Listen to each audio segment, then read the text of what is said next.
Are you starting to notice that your baby is developing a flat spot on the back or the side of their head, and you're starting to be concerned about it?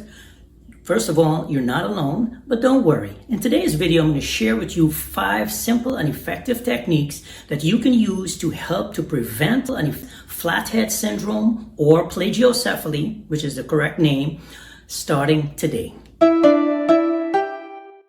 If you're new to the channel, my name is Cherrick Gordon. I've been a pediatric physical therapist for over 20 years.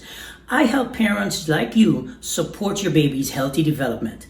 In today's video, we're going to be talking about preventing positional plagiocephaly. So if you're ready, grab your baby, get down on the ground, and let's get into it. So a question that may be popping up into your head is, just how many babies are born with a flat head?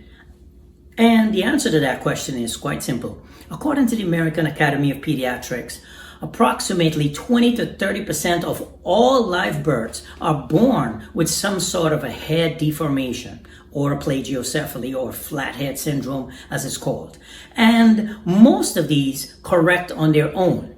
However, some of them do not. Approximately 8 or 9% will develop some sort of a severe positional plagiocephaly and will need corrective measures like physical therapy or maybe the use of a helmet.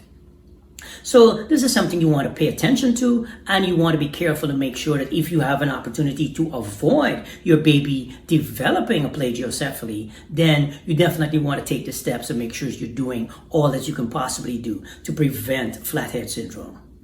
Tip number 1 is lots and lots of tummy time. You want to start tummy time as soon as you come home from the hospital, as long as your baby was born, full term, has no underlying medical complications, and is cleared by the doctor for you to be able to do tummy time. You can start it right away. You don't have to start with a lot, but you want to start off doing maybe 2 or 3 minutes at a time, several times throughout the day, and gradually build up to where you can do 60 minutes a day, every single day of tummy time. This will help to relieve the pressure off of the back of baby's head because you're actually taking baby off the back of their head completely and putting them on their tummy. Tummy time also has the additional benefits of strengthening baby's arms, chest, back, and neck muscles. Tip number 2, alternate baby's position when you put them to sleep at night. What that means is if you put baby with their head this side of the bed one night, what you want to do is alternate that the next night and put baby to sleep with their head on the opposite side of the crib the next night. The reason for this is simple. Most of the time, the crib is positioned up against the wall with a TV or toys or things hanging from baby's crib on one fixed side of the baby's crib. And so if baby is looking at the same thing all the time, the tendency will be for baby to turn their head in the same direction all the time. So what you want to do by alternating baby's position in the bed, you are now cueing baby to turn their head to the opposite side to look at the same toy or the same objects or the same television.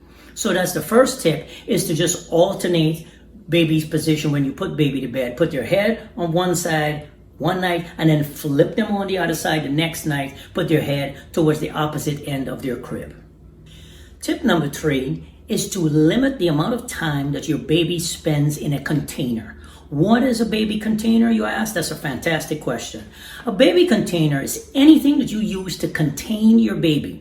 For instance, if you are going to the supermarket and you put baby in the baby stroller, now your baby is contained in that stroller, that's the baby container for that period of time. If you bring baby home and baby is in a little baby bouncer, that's the container. And so a lot of times, parents might be busy and put their kid in a container in order to prevent them from getting into mischief or getting hurt. But if you have your baby in one container to the next, to the next, to the next, an entire day can slip by where your baby has gone from one container to another container to another container and really not spent a lot of time on the ground doing free play. And so if your baby has a favorite side that they sleep on, more than likely when they're taking a nap during the day in one of these containers, they will turn their head towards that same side. And now guess what? Now there's that pressure on the same spot of baby's head, again, not only at night, when baby's sleeping on his favorite side, but when baby's sleeping in the container and has his head turned towards his favorite side during the day as well. And this can also lead to the flat spot developing. So that's one thing you want to do, is pay attention and make sure that you're actually limiting the amount of time that your baby spends in any type of a container.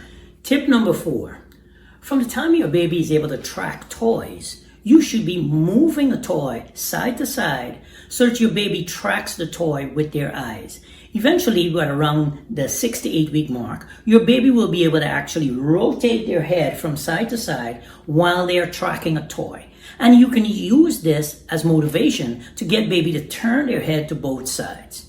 If you're sitting playing with your baby, you can support your baby around and use a toy and cue baby to turn their head and rotate while they're tracking the toy to their non-favorite side. If you do that while you're playing with your baby, eventually you'll begin to realize your baby's neck range of motion will increase. Your baby will start to turn their head towards their non-favorite side more, until eventually your baby will be turning their head equally to both the right and the left side of their body.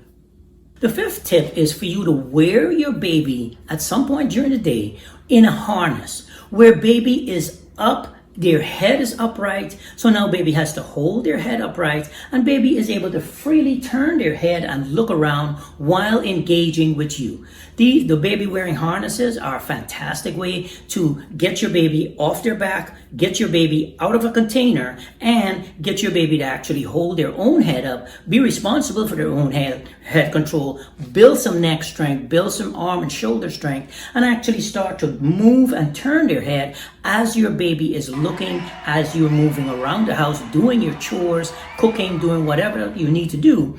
While you're wearing your baby now has a lot more of an opportunity to strengthen their neck muscles and turn their head to both sides, which will help to prevent any kind of flattening from happening on your baby's neck. On your baby's head, rather. If you got value from this video, I would appreciate it if you would hit the like button for me. I also have another great video for you that I'm going to drop the link right here. It's a video about how to get your baby to tolerate tummy time for longer periods of time without all the crying and screaming and hollering. So check that video out, and I'll talk to you in the next video.